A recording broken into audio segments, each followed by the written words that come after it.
பிரசன்னா, களத்தில் அதிமுக இல்லை, பிரதான எதிர்க்கட்சியாக அவங்க வந்து செயல்படவே இல்லை அப்படின்லாம் விமர்சனங்கள் வந்த நிலையில் அடுத்தடுத்து மக்கள் பிரச்சனைகளுக்காக போராட்டங்கள் நடத்துகிறாங்க.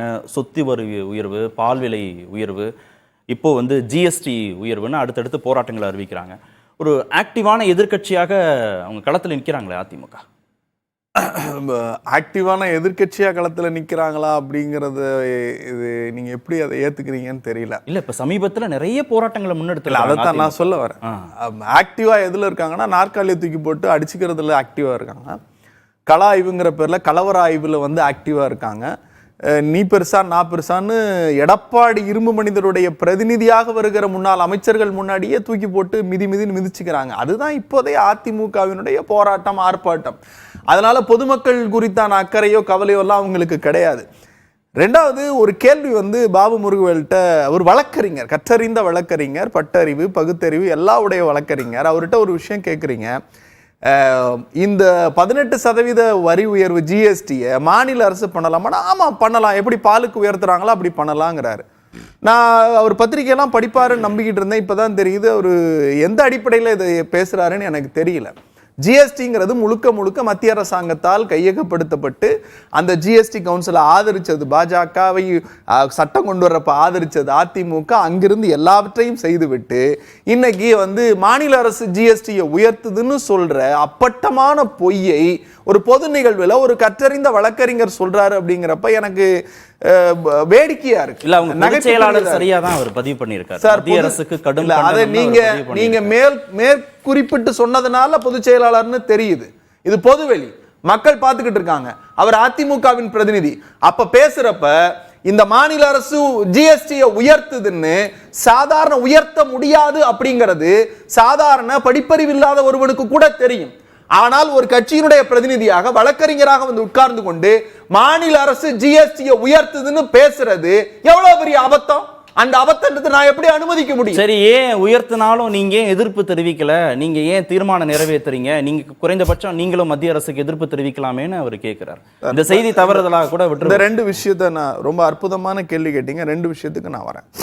இப்போ இந்த சொத்து வரி உயர்வை பொறுத்த வரைக்கும் 2018 அவரே சொன்னார், ஒரு குழு அமைச்சாங்க, inflation committee, property development committee, officials, இந்த 3 பேரையும் வச்சு ஒரு தீர்மானத்தை போடுவோம் அப்படின்னு சொல்லி எடப்பாடி ஆட்சி காலத்தில் ஒரு கமிட்டி போட்டதா சொன்னாங்க. ஆனால் சப்சிக்வெண்ட்டாக பாபு முருகவேல் அவர்கள் மறந்துட்டாரு. தொடர்ச்சியாக நாங்கள் அரசியலில் பயணிக்கிறதாகவும் படிக்கிறதுனாலையும் சொல்கிறேன், 2018-19 இடையில அதிமுக ஆட்சியில எடப்பாடி பழனிசாமி முதலமைச்சராக இருக்கிற போது உள்ளாட்சித்துறை அமைச்சராக இருக்கிற எஸ்பி வேலுமணி அவர்கள் 300% சொத்து வரியை உயர்த்திய லட்சணத்தை எங்க போய் எந்த மலையில நாங்க முட்டிக்கிறது? அவங்களுக்கு பேசுறதுக்கு தகுதி இருக்காங்கிற ஒரு கேள்வி வைக்கிறோம். இயற்றலும் ஈட்டலும் காத்தலும் காத்த வகுத்தலும் தான் வல்லது அரசு. எதிர்த்தீங்களேன்னு கேட்கிறாரு. நிச்சயமா எதிர்த்தீங்க. நிச்சயமா. இப்ப ஏன் உயர்த்துறீங்கன்னு நான் தான் சொல்றேன்ல, வரி வருவாய் இல்லாமல் ஒரு எந்திரத்தை நடத்துவது முட்டாள்தனம். அல்லது வரி வருவாயே உயர்த்தாமல், அல்லது உள்ளாட்சி நிர்வாகத்தையே நடத்தாமல், உள்ளாட்சிக்கு தேர்தலையே நடத்தாமல், அதிகாரிகளை வைத்துக்கொண்டு உள்ளாட்சி கலெக்ஷனை எல்லாம் வாங்கிக்கிட்டு அந்த முறைகெட்ட ஆட்சியின் அடிப்படையில் சொத்து வரியை உயர்த்தாமலும், அதன் அடிப்படையில் நீதிமன்றம் கேள்வி கேட்டுச்சு, உள்ளாட்சியை நடத்துறதுக்கு நிதி இல்ல, இந்த ஆட்சி என்ன பண்ணுதுன்னு எடப்பாடி பழனிசாமி ஆட்சியில எஸ்பி வேலுமணியை பார்த்து கேட்டப்ப ஒரே நைட்ல சார் சொன்னாரே 11:59 கொடுத்தாங்கன்னு, நான் சொல்றேன் 2 மணிக்கு எடப்பாடி பழனிசாமி ஆட்சியில ஜீவோ வந்துச்சு. எவ்வளோ? அரசு நம்ம சாதாரண வீடுகளுக்கு சார் 300%. ஒரு தலைவர் நீங்க சொன்னார்ல, நாங்க வந்து இந்த வருவாய் இல்லை அந்த வருவாய் இல்லை, உதயமின் திட்டத்தினால கையெழுத்திட்டதுனால தான் இவ்வளவு பிரச்சனைன்னு இவங்க சொல்றாங்கல்ல, இவங்க வந்துட வேண்டியதானே அப்படின்னு கேட்கிறாரு. எனக்கு புரியல சார், எனக்கு புரியல. நீங்க உதயமின் திட்டம் அம்மையார் ஜெயலலிதா நத்தம் விஸ்வநாதன், எடப்பாடி பழனிசாமி தங்கமணி, இந்த 2 போர்ஷனுக்கு வாங்கல. இல்ல, ஜெயலலிதா இருக்கிற வரைக்கும் உதயமின் திட்டத்துக்கு நான் இல்ல, உங்களுக்கு புரியும் சார், நீங்க படிக்கிறவங்க உங்களுக்கு புரியும். நானும் ஓரளவு கத்துக்கிட்டு இருக்கேன். ஆனா மக்களுக்கும் அதிமுகவினுடைய பிரதிநிதிக்கு சொல்றேன், அவர் தான் கேட்டாரு உதய் மின் திட்டத்தில் கையெழுத்துறதுனால என்ன பிரச்சனைன்னு. நான் தாழ்மையோட என்ன சொல்றேன், அம்மையார் ஜெயலலிதா விட்ட அறிக்கை, அண்ணன் நத்தம் விஸ்வநாதன் விட்ட அறிக்கை, 2ஐயும் கொண்டு வந்து பாபு முருகவேல் அவர்களுக்கு கொடுக்கிறேன். படிங்க. உதயமின் திட்டத்தால் மாநிலத்துக்கு எப்படிப்பட்ட இழப்பு ஏற்பட்டிருக்கிறது என்பதை நாங்க சொல்லல. அம்மையார் ஜெயலலிதா சொன்னதை பாபு முருகவேலும் எடப்பாடி பழனிசாமி மறுக்க போறாங்களா? அதுல எந்த விதமான அமெண்ட்மெண்ட்டும் கொண்டு வராம அம்மையார் ஜெயலலிதா மருத்துவமனையில் இருக்கிறப்ப அவசரமாக ஓடி போய் கையெழுத்திட்டு வந்தது யார்? அன்னைக்கு அதிமுகவில் இருந்தவர்களை கேட்டார்கள், ஏன் உதயமின் திட்டத்தில் இவ்வளவு அவசரமா போய் கையெழுத்து போட்டு வரீங்க? தமிழ்நாடு பொறியாளர் சங்கத்தினுடைய தலைவர் வீரப்பன் கேட்டார், எதுக்கு போய் இவ்வளவு அவசரமா இந்த உதயமின் திட்டத்தில் கையெழுத்து போடுறீங்க? மாநில அரசாங்கத்தினுடைய சார், நம்ம வந்து இட்ஸ் பவர் டிஸ்ட்ரிபியூஷன் சென்டர். ஏற்கனவே நிறுவனங்களால் ஏற்பட்டிருக்கிற கடன், அந்த கடனை அடைக்க முடியாம தவிச்சுக்கிட்டு இருக்கோம். என்ன சொல்றாரு இவங்க? ஜிஎஸ்டி மத்திய அரசோட கவுன்சில் முடிவு பண்ணது. ஜிஎஸ்டி கவுன்சில் உதய் மின் திட்டத்தில் கையெழுத்து போட்டதுனால மின்சார கட்டண உயர்வு, சொத்து வரி உயர்வுன்னு மாநகராட்சி எல்லைக்கு உட்பட்ட, நகராட்சிக்கு எல்லைக்கு உட்பட்ட கட்டணங்களையே திமுக அரசு உயர்த்ததுன்னு தானே அவங்க போராட்டம் நடத்துறாங்க. பால் விலை உயர்வுங்கிறத மாநில அரசுடைய கட்டுப்பாடு இருக்கிறது தானே. இதுக்கும் அதிமுக தான் காரணம், நாங்க இல்ல. 2018-19 15வது நிதி ஆணையம் வருது. இது நகைப்புக்குரிய விஷயம் இல்ல சார், நான் ஃபேக்டோட பேசுறேன். 15வது நிதி ஆணைய குழுவில் அன்னைக்கு கலந்துகிட்டது எடப்பாடி பழனிசாமி, அவங்க நிதி அமைச்சர் ஓ பன்னீர்செல்வம். இந்த ரெண்டு பேரும் ஒரு விஷயத்தை அங்கீகரிச்சுட்டு வராங்க, கையெழுத்து போட்டுட்டு வராங்க. என்ன அப்படின்னா, நீங்க உள்ளாட்சி நிறுவனங்களுக்கு நீங்க நிதி பெறணும் அப்படின்னா, அப்ப உள்ளாட்சி நிறுவனங்களுக்கு நிதி பெறக்கூடிய சூழல்ல நீங்க ஒவ்வொரு மாநகராட்சி நகராட்சிக்கு ஃப்ளோர் வைஸா ஆண்டுதோறும் உங்களுடைய ஜிடிபி ரேட் வளர்ச்சி விகிதத்துக்கு தகுந்த மாதிரி அந்த வாடகையை உயர்த்தணும், சொத்து வரியை உயர்த்தணும் அப்படின்னு ஒரு செய்தியை கொண்டு வராங்க சார். அதை ஆதரித்து விட்டு வாக்களித்து ஏகமனதாக தீர்மானம் போட்டு விட்டு தமிழருடைய வயிற்றில் அடித்தது அதிமுக. 15வது நிதிக்குழுல இட்ஸ் ஆல் எவிடன்ஸ், எல்லாம் ஆன்லைன்ல இருக்கு, போய் பாருங்க.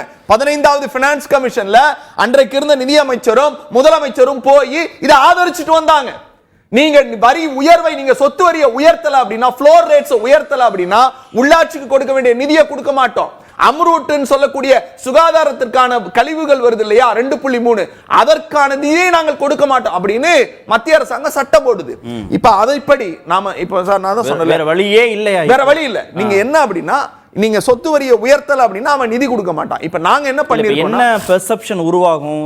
ஏடிஎம்கே 10 ஆண்டு கால ஆட்சியில நடந்த முறையீடுகள் அவங்களால இதெல்லாம் சரி செய்ய முடியலன்னு மக்கள்கிட்ட ஒரு பெர்செப்ஷன் உருவாகுமா?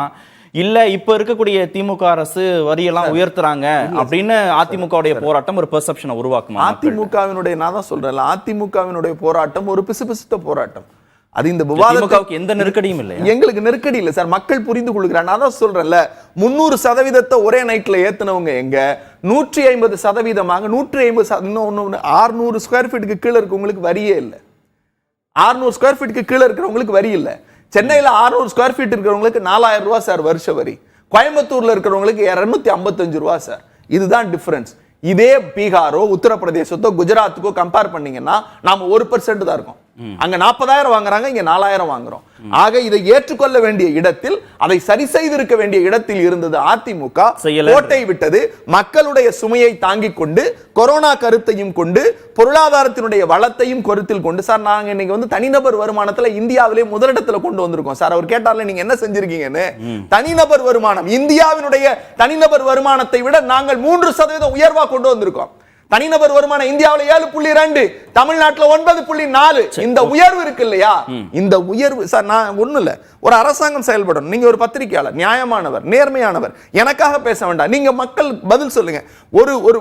ஒரு அரசு எந்திரம் இருக்கு, உள்ளாட்சி அமைப்புகளுக்கு எது சார் உயர்வு? உள்ளாட்சி அமைப்புகள் சிறப்புட செயல்படணும் அப்படின்னா உயர்த்த மாட்டோம்னு தானே நீங்க உயர்த்த மாட்டோம் எந்த இடத்துலயும் சொல்லல. இல்ல தேர்தல் உயர்த்த மாட்டோம் 487 தேர்தல் அறிக்கையை படிச்சு எடப்பாடி வேணா முழுசா படிக்காம இருக்கலாம், நீங்க படிச்சிருப்பீங்கன்னு நம்புறேன்.